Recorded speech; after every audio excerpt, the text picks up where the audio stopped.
गोपियां अंधेरे में कभी छींके पर मटकी रख देती हैं, तो ठाकुर जी अंधेरे में भी जाकर, जैसे ही ठाकुर जी जाके खड़े होते हैं तो नीलमणि की तरह ठाकुर जी चमकने लग जाते हैं।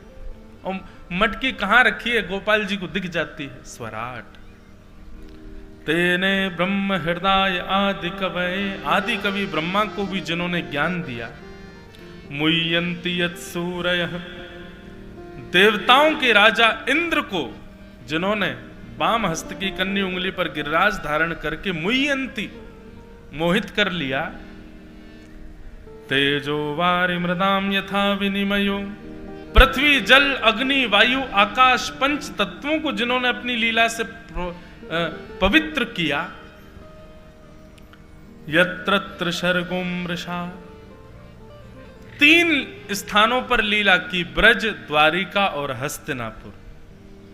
धामना स्वेन सदा निरस्त कुहकम, अपने धाम को जाने से पूर्व उद्धव को जिन्होंने अपने ज्ञान का उपदेश किया, ऐसे श्री कृष्ण जो कि साक्षात परम सत्य है, सत्यम परम धीमहि, ऐसे श्री कृष्ण को हम बारंबार प्रणाम करते हैं, उनका ध्यान करते हैं। बंधुओं,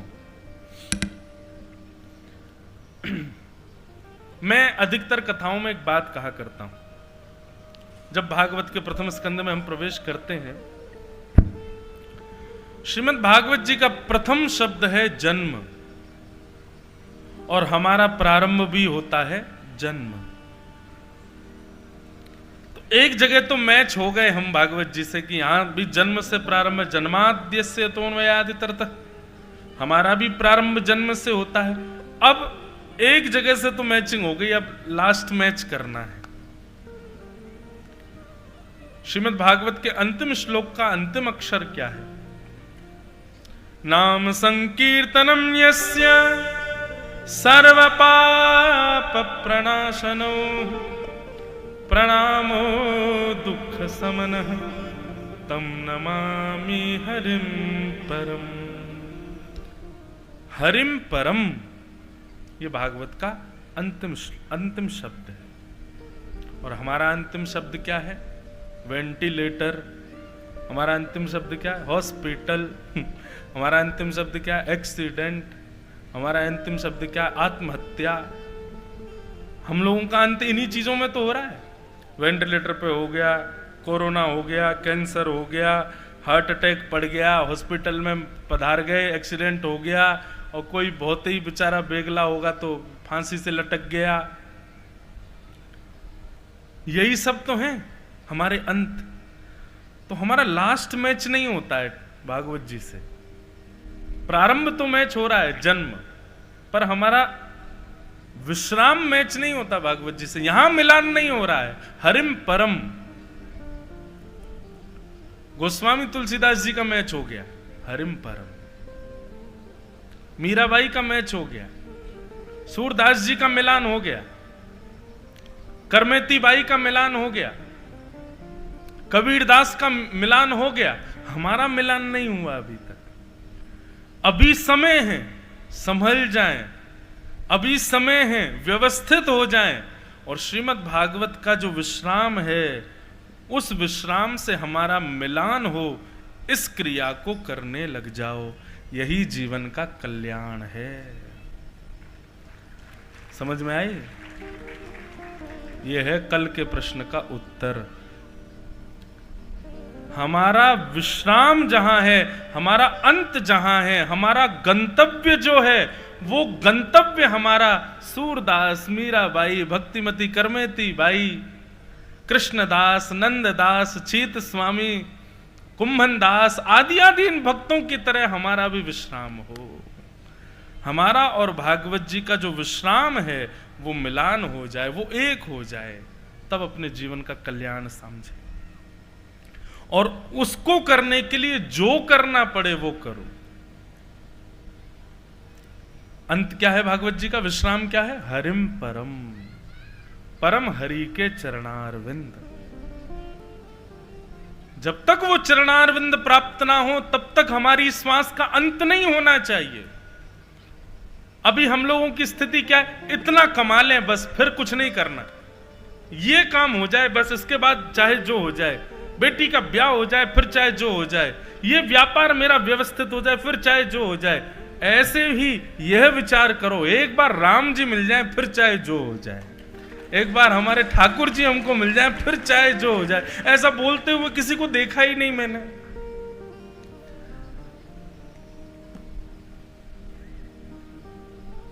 ऐसा बोलते हुए कभी नहीं सुना गया। किसी ने आकर के कहा हो एक बार लाल जी मिल जाए हमको, एक बार गिरधर लाल जी के प्रत्यक्ष दर्शन हो जाए फिर चाहे जो हो जाए। नहीं,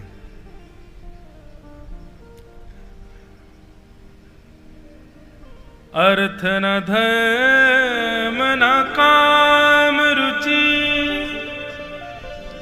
गति न चहूं जन्म जन्म रति राम पद, यह वरदान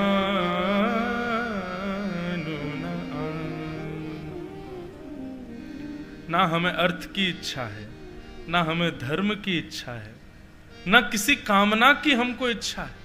अभी हम परसों बागेश्वर धाम कथा पूरी करके आए, वहां पर हजारों नारियल बांधते हैं लोग, लाखों नारियल। पर उन लाखों नारियलों की फोड़ के देखा जाए तो सब में सांसारिक कामना। किसी को बेटा चाहिए, किसी को बेटी चाहिए, किसी का ब्याह नहीं हो रहा, किसी को वीजा चाहिए, किसी को अपने जीवन में घर चाहिए, आदि आदि। अरे भैया, कभी पता चल जाए कि ऐसे स्थान पर बांधने से, करने से हमारी मन की मनोकामना पूरी होती है। कभी ऐसे स्थान पर यह नहीं देखा गया कि किसी वैष्णव ने इस भाव से नारियल बांधा हो कि हनुमंत लाल जैसे आपको राम जी मिले वैसे हमको भी मिल जाए। हम तो बांध के आए एक नारियल, लाल कपड़ा में 4 लौंग बांध के महाराज, कि हमारे गिरधर लाल जी एक बार प्रत्यक्ष हमको दिख जाएं बस। ये हनुमान जी ऐसी कृपा करो।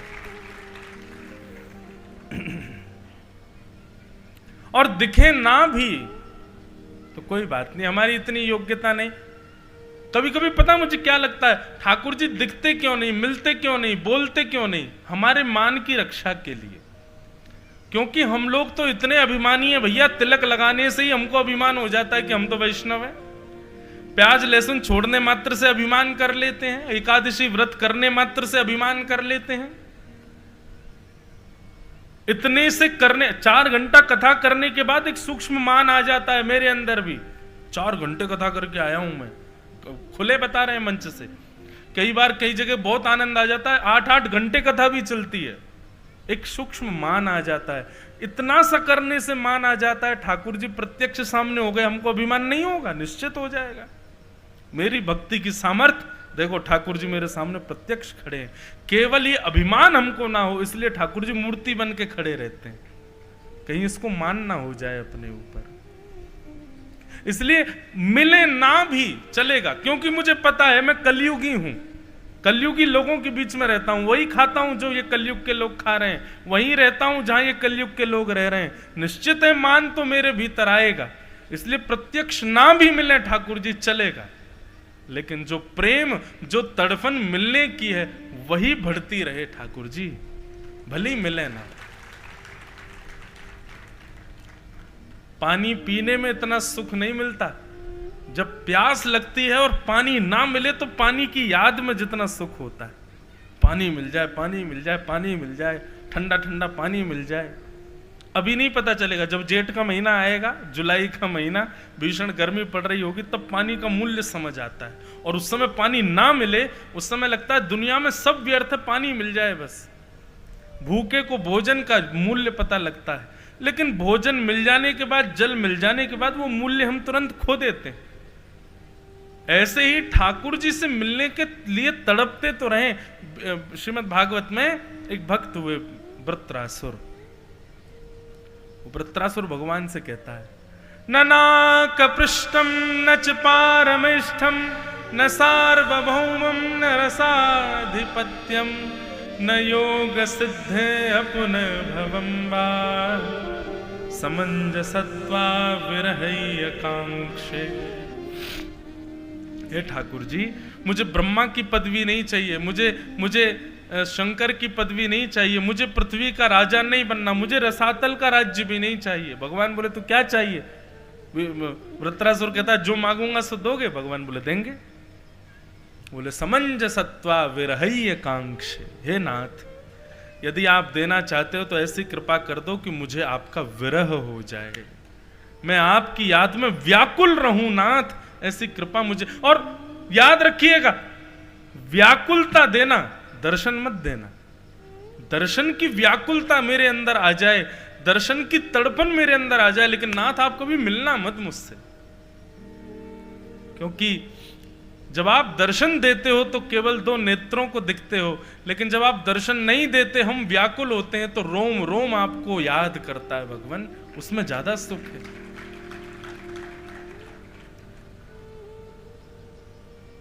कहने का भाव बंधुओं केवल इतना है, हमारे जीवन का कल्याण क्या है?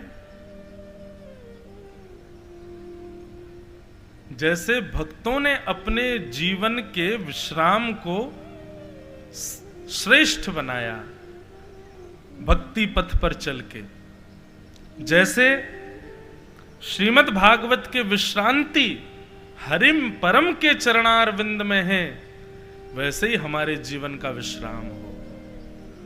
हमारे जीवन का विश्राम सांसारिक स्थिति में ना हो, हमारे जीवन का अंत। अगर आप केवल इतना कहते हैं कि भगवत प्राप्ति कल्याण का साधन है, तो रावण को भी मिले थे भगवान। अगर आप कहते हैं कि भगवत प्राप्ति कल्याण का साधन है, तो कंस को भी मिले हैं भगवान। तो भगवत प्राप्ति कल्याण का साधन नहीं है, भगवत प्राप्ति के लिए जीवन भर प्रयत्न करना, यह कल्याण का मार्ग है। जीवन भर प्रयत्नशील रहना, उसके बाद भगवान मिले ना मिले कोई दिक्कत नहीं, पर हमने जीवन भर प्रयास तो किया, प्रयासरत तो रहे। हरिम परम, परम हरि के चरणारविंद, ये जीवन का उद्देश्य है, जीवन का कल्याण। भागवत का प्रथम श्लोक, ऐसे श्री कृष्ण को हम मैं कहता हूं ना, भागवत क्या है? ये जैसे आजकल आधुनिक जगत में फोन में गूगल मैप होता है, विदिशा से भोपाल जाना है, डाल दो, जहां तुम खड़े हो वहां से कहां जाना है, भोपाल जाना है। जैसे ही डालोगे तो वो तीन मार्ग बताएगा आपको। बोले यहां से जाओगे तो 1.5 घंटा लगेगा, यहां से जाओगे 2 घंटा लगेगा, ऐसे ऐसे जाओगे तो 50 मिनट कम लगेंगे, ऐसे बताता है गूगल मैप।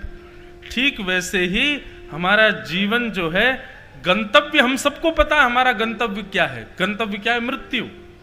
हम सबका गंतव्य मृत्यु है।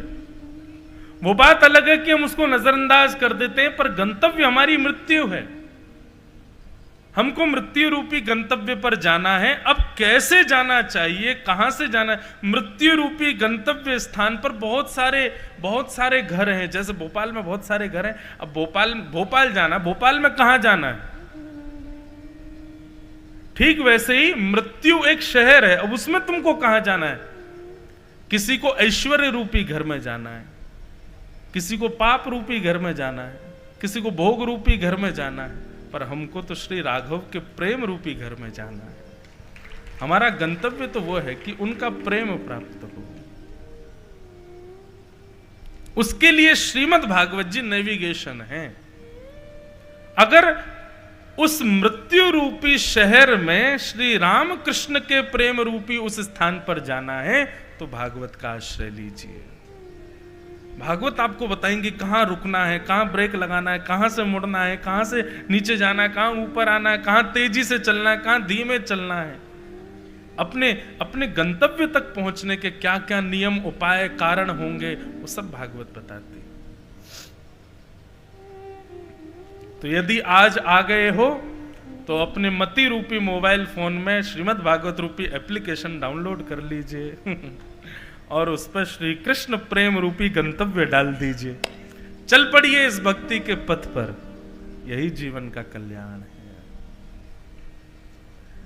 भागवत का प्रथम श्लोक, श्रीमद् भागवत का द्वितीय श्लोक 4 बातों को प्रस्तुत करता है। विषय, अधिकारी, संबंध और प्रयोजन। कि धर्म प्रोचित कई तवोत्र परमो निर्मत्सराणां सतां वैद्यं वास्तवमत्र वस्तु शिवदं तापत्रयोन्मूलनम् श्रीमद्भागवते महामुनिकृते किं वा परैरीश्वर सद्यो हृद्यवरुध्यतेऽत्र कृतभिः शुश्रूषुभिस्तत्क्षणात्।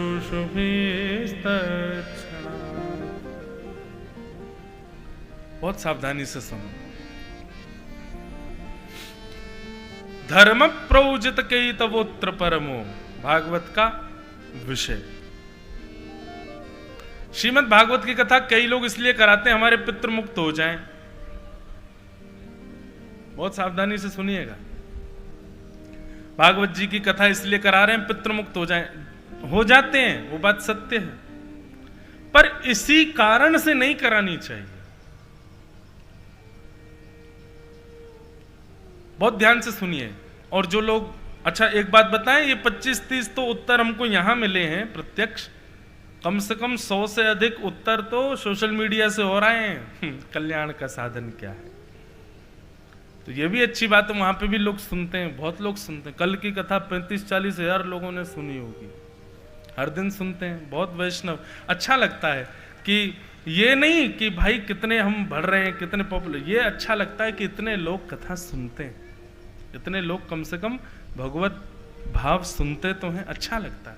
अच्छा, जब लगता है कि आप लोग सुनते हैं तो फिर हमारा भी भाव होता है कुछ नवीन प्रस्तुत करें, कुछ अच्छा प्रस्तुत करें, कुछ और बढ़िया मधुर प्रस्तुत करें। जब लगे कि नहीं भाई ये तो बस पल्ला झाड़ रहे हैं, तो हम भी फिर पल्ला ही झाड़ के चले जाते हैं। हम भी सीधे सीधे कथा कह के, अब ठीक है 4 घंटा कहनी है, सहज भाव से कहो।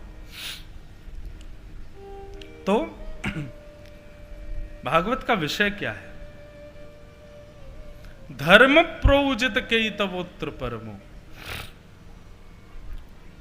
हमारे चित्त में परम धर्म करने की अत्यंत इच्छाएं जिस क्रिया से प्रकट होती हैं उसको भागवत का विषय कहते हैं। कथा सुनने के बाद आप धर्म के मार्ग के अनुगामी नहीं, परम धर्म के मार्ग के अनुगामी बन जाओगे।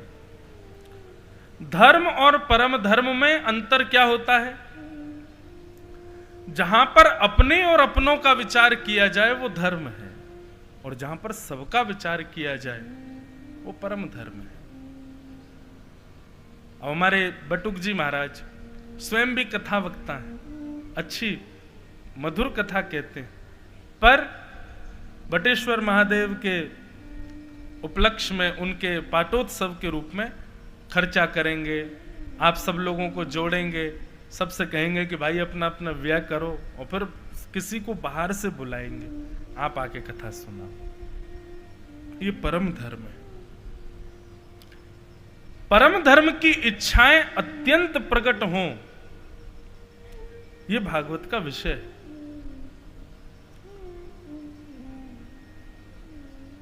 भागवत का विषय। दूसरी बात, भागवत का अधिकारी कौन है? डिजर्व कौन करता है भागवत की कथा?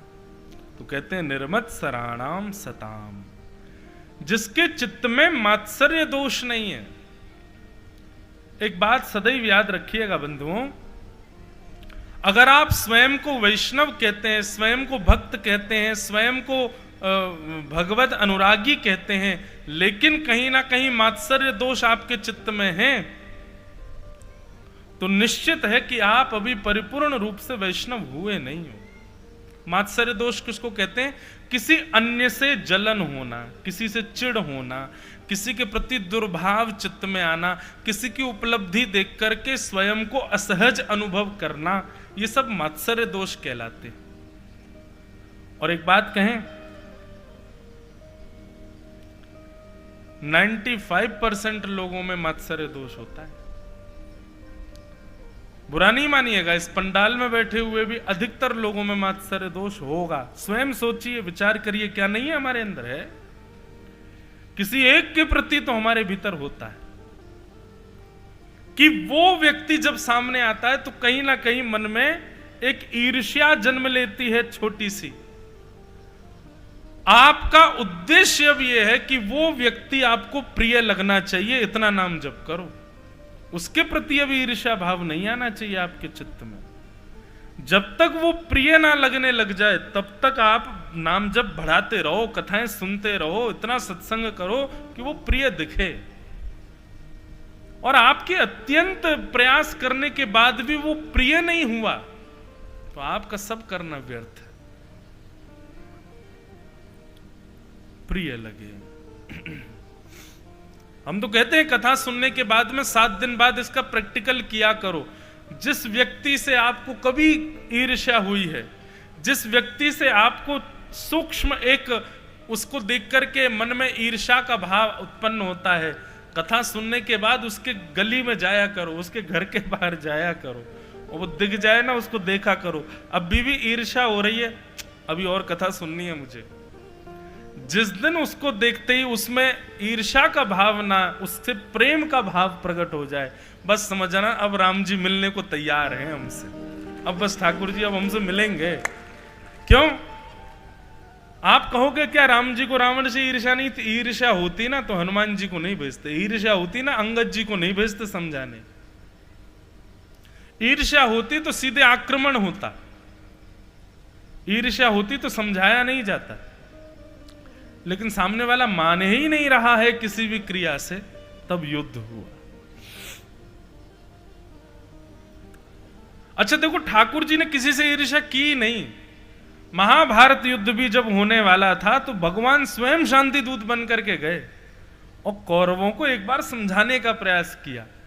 अरे दुर्योधन, एक बार और विचार कर ले भैया, युद्ध में तुमको लग रहा है अभी बोलने में कि युद्ध करके हम जीत जाएंगे और ये वो, पर कितनी बालक अनाथ हो जाएंगे, कितनी माताएं विधवा हो जाएंगी, पूरी इंद्रप्रस्थ की भूमि, हस्तिनापुर की भूमि रक्त रंगित हो जाएगी। विचार कर लो भाई। अरे 5 गांव ही दे दो पांडवों को। भगवान वहां भी समझाने गए थे, पर दुष्ट दुर्योधन ने कहा सुच्चग्रैव न दास्यामि बिना युद्धेन केशव, बिना युद्ध के एक सुई की नोक के बराबर जमीन भी नहीं दूंगा पांडवों को। या तो युद्ध करके सब कुछ ले जाएं और या फिर युद्ध में हार करके मेरे राज्य को छोड़ के जाएं। ठाकुर जी ने वहां भी समझाया। कंस को भी कितने संकेत भेजे भगवान ने, जितने राक्षस भेजे सबको मार दिया। कंस अब तो सुधर जा, अब तो मान जा, तब भी नहीं माना। ठाकुर जी का स्वभाव है, वो ईर्ष्या नहीं करते, सीधे आक्रमण नहीं करते, पहले समझाते हैं, नहीं मानता तब युद्ध होता है। हम लोग उल्टे हैं, किसी से यदि हमारी ईर्ष्या हो गई तो हम उसको बताएंगे भी नहीं, सीधे युद्ध करने पहुंच जाएंगे, उस पर FIR दर्ज करा दी उसके नाम, लड़ने पहुंच गए। ये ईर्ष्या है। जब ईर्ष्या का भाव नष्ट होता है तो सामने वाले से संवाद किया जाता है, विवाद नहीं। आपकी स्थिति संवाद की बने, विवाद की नहीं। वैष्णव विवाद से दूर रहता है, अपने आप को हरा देगा लेकिन विवाद नहीं करेगा। तो भागवत का अधिकारी कौन? जिसके चित्त में मात्सर्य दोष नहीं है, ईर्ष्या नहीं है किसी के प्रति। अगर कोई व्यक्ति ईर्ष्यालु है, क्षमा कीजिएगा, वो मंच पर बैठ के वक्ता बन जाएगा ना, उसकी बात का प्रभाव नहीं होगा। और वो श्रोता बन के कथा में बैठ जाएगा तो 4 घंटे में क्या सुना सब भूल जाएगा। ईर्ष्यालु, ये ईर्ष्या का दोष एक प्रकार का बांध है हमारे कानों में, जो कथा आने तो देगा लेकिन भीतर नहीं आने देगा, प्रवेश नहीं करने देगा। इसलिए इस ईर्ष्या के मात्सर्य दोष को पहले हटाइए। और मात्सर्य दोष हटेगा कैसे? सत्संग। बंधुओं, हर देखो, जैसे कहते हैं ना, एक आध दवाई ऐसी होती है, नाम क्यों बोलूं, वो सब चीजों में काम आ जाती है, सिर दर्द में भी, बुखार में भी, शरीर के दर्द में भी, खांसी में भी, जुकाम में भी। एक आध दवाई ऐसी होती है, वो सारे रोगों की एक ही दवाई है। ठीक वैसे ही जितने भी संसार में दोष हैं मानव के भीतर, सबकी एक ही औषधि है, सत्संग। बस उसका श्रवण मन पूर्वक हो, ध्यान पूर्वक हो, वो कल्याणकारी होता है। तो भागवत का अधिकारी कौन? जिसके अंदर मात्सर्य दोष नहीं है। आप सब जानते हैं कि आपके अंदर किसके प्रति मत्स्य भाव है, मात्सर्य भाव है, उसके प्रति मात्सर्य भाव नष्ट करना, यही आपकी पहली जिम्मेवारी होनी चाहिए। तब आप अधिकारी बनोगे कथा के। निर्मत्सराणाम सताम वैद्यम वास्तवमत्र वस्तु शिवदम। श्रीमद् भागवत हमारा किससे संबंध कराती है? कथा सुनने से आप चिंता विमुक्त हो जाओगे, कथा सुनने से आप आर्त विमुक्त हो जाओगे, कथा सुनने से आप धनवान हो जाओगे, कथा सुनने से जीवन के सारे संकटों की रुकावटें दूर हो जाएंगी। नहीं, ये आर्तमुक्त होना, चिंता मुक्त होना, धनयुक्त हो जाना, जीवन में बहुत सारी उपलब्धियां प्राप्त हो जाना, कथा का ये उद्देश्य नहीं है। कथा का केवल एक उद्देश्य है, और वो क्या है? वैद्यम वास्तवमत्र वस्तु शिवदम। आपको केवल और केवल श्री कृष्ण भगवान की पदवी से हटकर के किसी अपनत्व की पदवी पर दिखने लग जाएंगे। ये कथा का प्रयोजन है, ये कथा का उद्देश्य है। मतलब अभी तक तो भगवान श्री कृष्ण आपको भगवान दिखते हैं, वो भगवान है, लेकिन कथा सुनने के बाद में अब स्थिति क्या हो गई है कि अब बस नेत्र बंद करते हैं तो अपने मित्र के रूप में श्री कृष्ण दिखते हैं, अपने सखा के रूप में, अपने प्रियतम के रूप में, अपने पुत्र के रूप में, अपने सखा, इन प्रकार के संबंधों में श्री कृष्ण व्यवस्थित हो जाएं। ये कथा का संबंध है, इसी से संबंध कराती है भागवत की कथा। अन्य किसी भी उपाय से आप यदि कथा श्रवण के लिए बैठे हैं, माफ कीजिए, आपका वो उपाय पूर्ण होगा इसकी मैं गारंटी नहीं देता, पर आप श्री कृष्ण को अपना बनाने की भावना से यदि कथा में बैठे हैं तो ये इस बात का हम प्रमाण दे करके, लिख करके, हस्ताक्षर करके अपनी जिम्मेवारी पर कह सकते हैं कि ये साधन आपका निश्चित पूर्ण हो जाएगा। अच्छा, आप कहोगे हम कृष्ण को सखा मानते हैं, आप कथा सुना दोगे उससे श्री कृष्ण हमारे सखा बन जाए। वो तो बिना कथा सुने भी हम सखा मानते ही हैं उनको। कथा ने ऐसा क्या विशेष किया? कथा सुनने से पहले आप श्री कृष्ण को सखा मानते थे, पर कथा श्रवण के बाद में श्री कृष्ण आपको अपना सखा मानेंगे। ये परिवर्तन हो जाएगा। और फिर क्या होगा? बोले अनुब्रजाम में हम नित्यम पूये ये तन्य रेणु विह। आप श्री कृष्ण के पीछे नहीं चलोगे, आप जहां जहां जाओगे ठाकुर जी आपके संग संग चलेंगे। अभी पहले तो हमको लगता था कि गिरधर लाल जी के संग हम जाते हैं। आज भी हम सुबह बटुक जी से कह रहे थे, मैंने कि जय हमको लेके चलते हैं, पर अभी अभी ये बात कहते कहते मन में आ रहा है कि पीछे पहले हम उनके पीछे चलते थे, पर अब उल्टा हो गया, अब वो हमारे संग संग चलते हैं। अब ये भाव हमारा परिवर्तित हो गया है कि ठाकुर जी जहां जाएंगे वहां हम जाएंगे। नहीं, ठाकुर जी ने अब संबंध बना लिया, बोले जहां तू ले जाएगा वहां मैं संग चलूंगा। एक हम पद गाते हैं ना, जहां ले चलोगे वहीं मैं चलूंगा। ये भक्ति की प्रारंभ स्थिति है। आप ठाकुर जी से कह रहे हो कि जहां आप ले चलोगे ठाकुर जी वहां हम चलेंगे, लेकिन भक्ति की चरम स्थिति क्या है? ठाकुर जी आपसे कहें जहां तू ले चलोगे वहां मैं चलूंगा, जहां तू बैठा दोगे वहीं मैं बैठूंगा, जो खवावेगो सो खाऊंगा।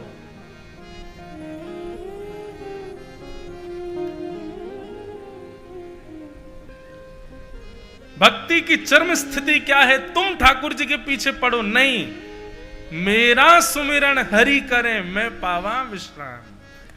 आप सुमिरन करते रहे ठाकुर जी के, और करते करते करते करते यदि पधार गए तो माफ कीजिए आपने भी भजन किया ही नहीं। सुमिरन करते करते करते करते एक दिन ऐसी स्थिति आ जाए कि आपका सुमिरन बंद हो जाए, ठाकुर जी आपका सुमिरन प्रारंभ कर दें। बंधुओं, मीराबाई सुमरती थी ठाकुर जी को, पर एक स्थिति ऐसी आ गई थी कि मीराबाई को ठाकुर जी सुमरते थे। गोस्वामी तुलसीदास जी स्मरण करते थे राम जी का, पर एक स्थिति ऐसी आ गई थी राम जी स्मरण करते थे गोस्वामी जी का। सूरदास जी गाते थे ठाकुर जी को, पर एक स्थिति ऐसी आ गई थी कि ठाकुर जी गाते थे सूरदास जी को। और इसका प्रमाण बताएं, सूरदास जी का संकल्प था, अब मैं हो सकता गलत भी हूं, विद्वान जन मुझे आज्ञा करेंगे जैसा भी हो। सूरदास जी का संकल्प था 1.25 लाख जाने 1.5 लाख पद उनको लिखने थे, पर शायद 1 लाख पद के आसपास सूरदास जी के पूर्ण हुए। उसके बाद सूरदास जी भगवत विलीन हो गए। तो कहते हैं सूरदास जी के बचे हुए पदों को ठाकुर जी ने पूर्ण किया। और इसका प्रमाण क्या है?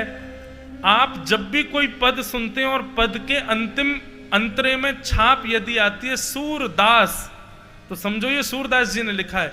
लेकिन किसी किसी पद में छाप आए सूर श्याम, तो समझो ये ठाकुर जी ने लिखा है।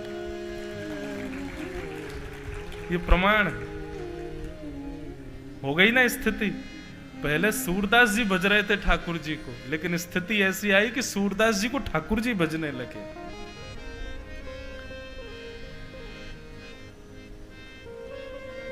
हरि जी मोरी क्या बिगड़ेगी, जाएगी लाज तुम्हारी। ये सूरदास जी का पद नहीं है। सूर श्याम पाछे पछतई हो, जब मोहे देख उघारी, ये ठाकुर जी ने लिखा है। ऐसा वैष्णव जन हमारे पूर्वाचार्य बताते हैं। गोस्वामी तुलसीदास जी ने मानस की रचना की, विनय पत्रिका की रचना की। आप इस बात को विश्वास मान लीजिए, ये सारी रचनाएं गोस्वामी जी ने लिखी जरूर हैं, पर इनमें कहीं ना कहीं कोई ना कोई भाव स्वयं रघुनाथ जी ने वर्णित किया होगा और नाम तुलसीदास जी का लिख दिया होगा। ये बात निश्चित है। व्यक्ति हर समय उस भाव में नहीं रह सकता।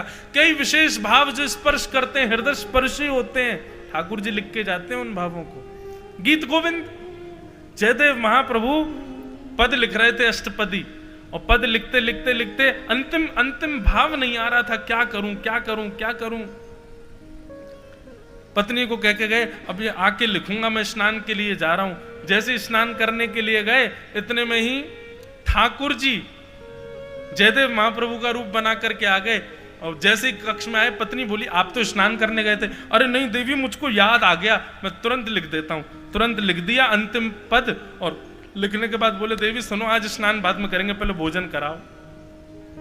जयदेव महाप्रभु की पत्नी बोली, आज तो पता नहीं क्या होगा। बोले जल्दी भोजन कराओ, भूख लगी है हमको। अब महाप्रभु जी की पत्नी बढ़िया भोजन बना लाई, और ठाकुर जी जयदेव महाप्रभु के रूप में गए। खूब चट चट खूब पाए उनके घर में प्रसादी। उनकी पत्नी का नियम था, वो जयदेव महाप्रभु की झूठी थाल में ही प्रसाद पाती थी, उच्छिष्ट पति का पाती थी।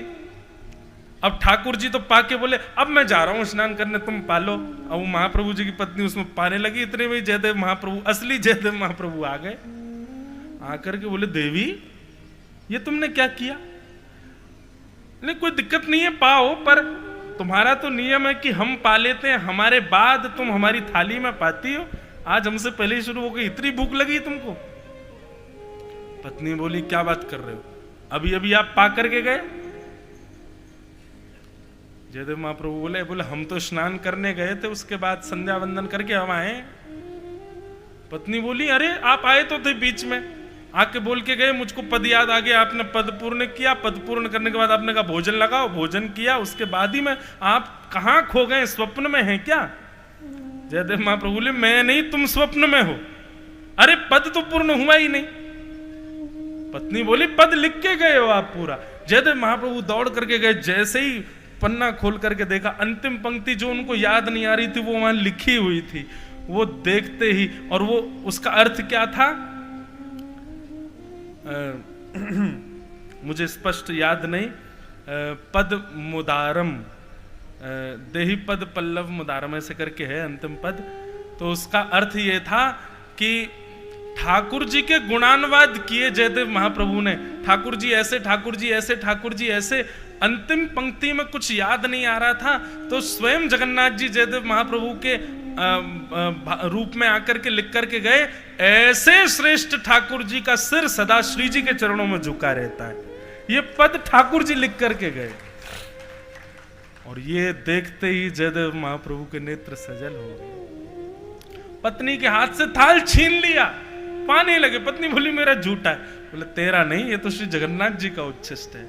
अरे देवी मैं नहीं, वो श्री स्वयं जगन्नाथ जी आए थे, आकर के पंक्ति पूर्ण करके गए और तेरे हाथ की प्रसादी पा करके गए, मुझे तुझे प्रसाद दे करके गए। ये स्थिति तुम भजो तब तक भक्ति नहीं, एक स्थिति ऐसी आए ठाकुर जी तुमको भजने लग जाएं, तब समझो कि अब भक्ति की स्थिति हुई है, अब हमारी भक्ति लाभदायी हो रही है। अच्छा, आज के परिप्रेक्ष्य में ये कैसे देखोगे? तो मैं एक युक्ति बताता हूं। कभी हमारे वृंदावन जाओ, राधा रमन, राधा वल्लभ, बांके बिहारी दर्शन करने जाओ, तो ठाकुर जी तुमसे प्रसन्न है कि नहीं, ठाकुर जी तुमको भजते हैं कि नहीं, याद करते हैं कि नहीं, इसका प्रमाण देखना हो ना, तो बिहारी जी के मंदिर में जाने से पहले ही सोच लो। आज बिहारी जी ने अगर नीली पोशाक पहनी होगी, गले में वैजंती माला, गुलाब की माला, मोतियों की माला, माथे पर ऐसा मुकुट, मतलब पूरा श्रृंगार आप पहले ही विचार कर लो और बोलना पूरे श्रृंगार में से यदि कुछ भी बिहारी जी ने धारण किया होगा तो मैं मान जाऊंगा कि बिहारी जी मुझसे प्रसन्न है। आप सुनो, एक बात बताएं, इस भावना से जब आप दर्शन करने जाओगे, बिहारी जी के उस रूप को जन्म जन्मों तक भूल नहीं पाओगे, क्योंकि आपकी दृष्टि फिर परखेगी ठाकुर जी को। और कहीं आपने जो विचार किया वो अगर मिल गया तो 3 आदमी संग लेके जाना, क्योंकि बेहोश हो जाओगे। फिर 3 आदमी चाहिए उठाने के लिए, फिर आप अनकॉन्शियस हो जाओगे, आप देह शुद्ध नहीं रहेगी। विचार करो, कुछ जो आपने सोचा वैसे ठाकुर जी मिल गए। हम तो खूब करते हैं ठाकुर जी के संग ऐसी लीला। अभी की बात है, ये हमारे ठाकुर जी का हर वर्ष उत्सव होता है 11 से 17 जनवरी। बटुक जी पधारे थे द्वारिका। अगले वर्ष वो उत्सव नाथ द्वार में है। तो हम कथा द्वारिका पूर्ण करके सीधी मेरी कथा थी गुना में, मध्य प्रदेश। तो हम सोच रहे थे कैसे जाएं गुना, तो द्वारिका से हम आ गए इंदौर, और इंदौर से बाय रोड गुना जाना था। तो विचार था कि मध्य में महाकाल भगवान को प्रणाम करेंगे और सीधे जाएंगे, फिर गुना में जाके कथा करेंगे। लाल जी हमारे संग थे, हम 2 लोग थे, हम और अनुस पंडित जी थे साथ में। तो जैसे हम महाकाल मंदिर पहुंचे तो मैंने कहा ड्राइवर भैया गाड़ी ऑन रखना, ठाकुर जी को हम यहीं छोड़ जा रहे हैं गाड़ी में। मैं अपने उतर गया गाड़ी में से, चलने लगा। पंडित जी पीछे आ रहे थे, पीछे देखा तो ये ठाकुर जी को जबरदस्ती ले ही आ रहे थे संग में। मैंने कहा अरे भैया मैं गाड़ी ऑन करवा के आया, तो ठाकुर जी को छोड़ दो वहीं पे, तुम ले क्यों आए? बोले हमने सुना ही नहीं। अब मैंने कि यार इनने सुना ही नहीं कि मैंने कहा है ठाकुर जी को छोड़ दो गाड़ी में, गाड़ी ऑन है, हम दर्शन करके आते हैं। ये बोले हमने सुना ही नहीं। मैंने कि अब ले आए हो तो अब वापस क्यों करो, ले चलो। तो मन में एक सूक्ष्म भाव आया कि भाई मेरा मन तो था कि मैं महाकाल से मिलूं, पर महाकाल का मन था मुझे लाल जी से मिलना है। तो अभी सुनो आगे और। लेकिन इस बात में संशय था मन में संशय था कि अंदर भीड़ होगी, कहीं हमारे लाल जी बेचारे बिच नहीं जाएं, अब ले तुम आए इनको। मन में संशय था, मन में यही संशय चल रहा था, महाकाल की इच्छा होगी तो कुछ विशेष होगा। अंदर जाते ही पता नहीं कहां से वहां के प्रोटोकॉल वाले और वो सब हमको पहचान गए। अरे महाराज जी आप तो कथा करते हो। मैंने हाँ भैया कथा करते। साथ में थे 2-3 लोग और थे।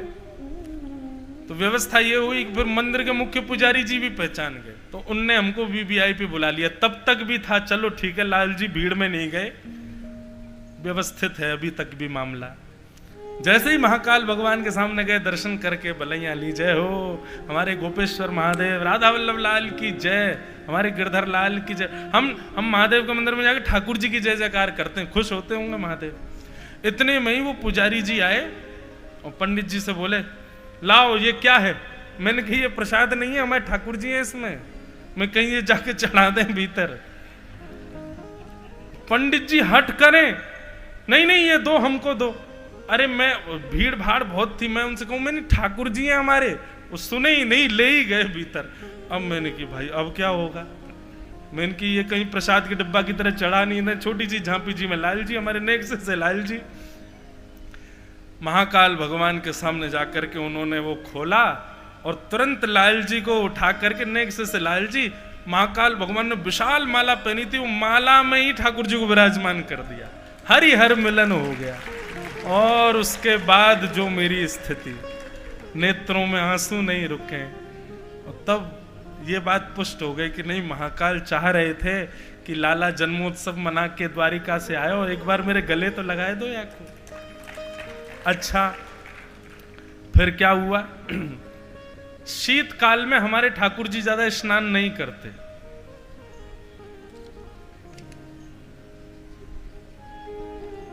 शीतकाल में हमारे ठाकुर जी का स्नान कम होता है, गीले कपड़ा से बस गाल वाल पहुंच दी, हाथ पहुंच दी बस। छोटे लाला है ना, रोज नहीं नहाते। छोटे बालकों को माताएं रोज थोड़ी नहवाती सर्दियों में, तो हमारे ठाकुर जी भी रोज नहीं नहाते। और महाकाल तो भीगे ही रहते हैं। पहली तो ये प्रसन्नता हो गई कि चलो मिल लिए, दूसरी चिंता ये हो गई कि ऊपर जलेरी में से जला रहा, मैं ठाकुर जी पे पड़गो बेचारे ठिठर जाएंगे। पंडित जी ने एक लोटा भर जल लिया और नवा और दिए। ठाकुर जी और महादेव दोनों के स्नान है गयो। अब मैं दूर ही दूर खड़ा खड़ा सोचूं, मैंने कि लाल जी आज तो कांप गए होंगे, आज तो ठिठर गए होंगे। मैंने कि चलो कोई बात नहीं, ठिठरे लाल जी, हम तो बच गए। अब लाल जी को ला करके पंडित जी उन्होंने वापस कर दिया, झांपी जी हमने लिए। अब मैं जैसे नीचे देहरी को प्रणाम करने गया तो जो बड़ी माला महादेव ने पहनी थी वो उतार के पंडित जी ने मुझ पे डाल दी। उसमें था कम से कम 2-2.5 किलो पानी, और वो धारण होते मैं और भीग गया पूरा। और मनी मन हंसू मैंने कि लाला तेरी लीला। ये सब अनुभूतियां जो होती है ना, ये सब अनुभव जो होते हैं, मैं ऐसा कोई यहां चार नहीं कर रहा हूं।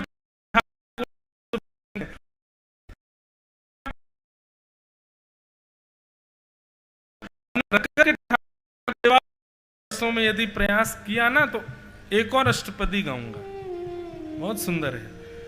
आप लोग ये जो फोन में निकाल रहे हैं गीत गोविंद बंधुओं, इसका प्रयास कीजिएगा कि कल से नित्य गीत गोविंद अपने ठाकुर जी को शयन के समय सुनाओ। और अपने ठाकुर जी को तो सुनाओ ही, एक बगल में स्वस्थ आज ही दुकान से बढ़िया नया आसन खरीदना, उस पर इत्र लगाना, इत्र लगा करके उस पर बढ़िया जो गुलाब जल का छिड़काव करके सुगंधित कर देना।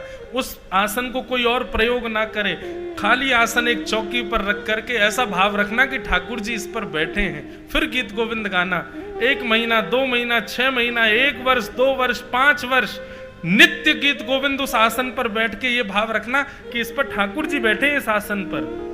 और गीत गोविंद आप पाठ करना, एक दिन आपको ऐसा अनुभव होगा कि उस आसन पर साक्षात ठाकुर जी अपनी थोड़ी पर हाथ रख के बैठे हैं और आपका गीत गोविंद सुन रहे हैं। और ये बात कोई मैं कह रहा हूं, मेरी बात पर विश्वास ना हो, स्वयं नाभा गोस्वामी भक्तमाल जी में कहते हैं, ता सुनवे राधा रमन अवश्य पधारे। गीत गोविंद सुनने के लिए श्री राधा रमन लाल जी अवश्य आते हैं। आओ सब लोग आओ। श्रित कमला कुच मंडल धृत कुंडल धृत कुंडल कलित ललित वनमा जय जय देव हरे।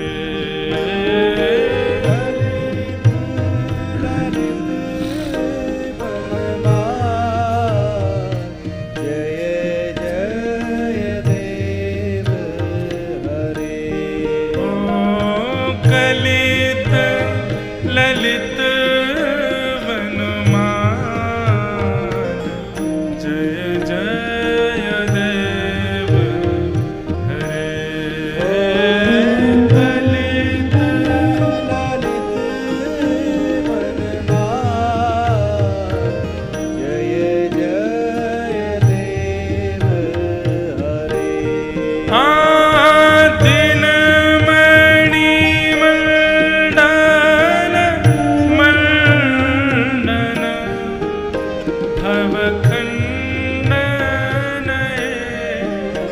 भवखंडन मुनि जन मानस हंस जय जय देव हरे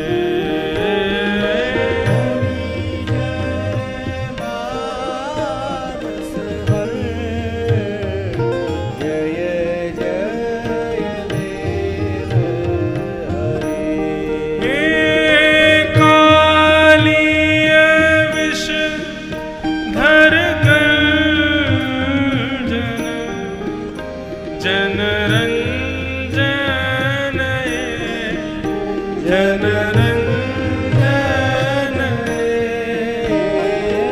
यदुकुल नलिन दिनेश जय जय देव हरे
त्रिभुवन भवन निधान जय जय देव हरे त्रिभुवन भवन निधान जय जय देव हरे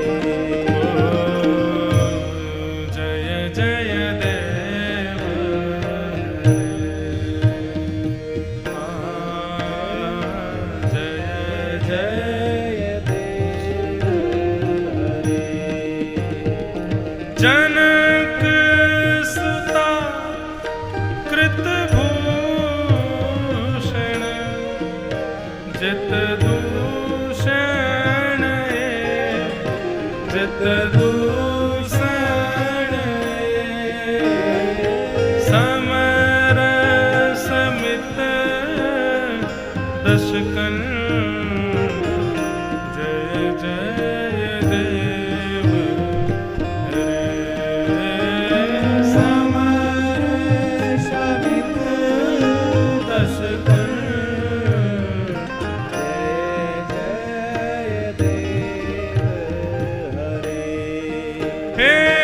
अभिनव जल धर सुंदर धृत मंदर धृत मंदर श्रीमुख चंद्र चकोर जय जय देव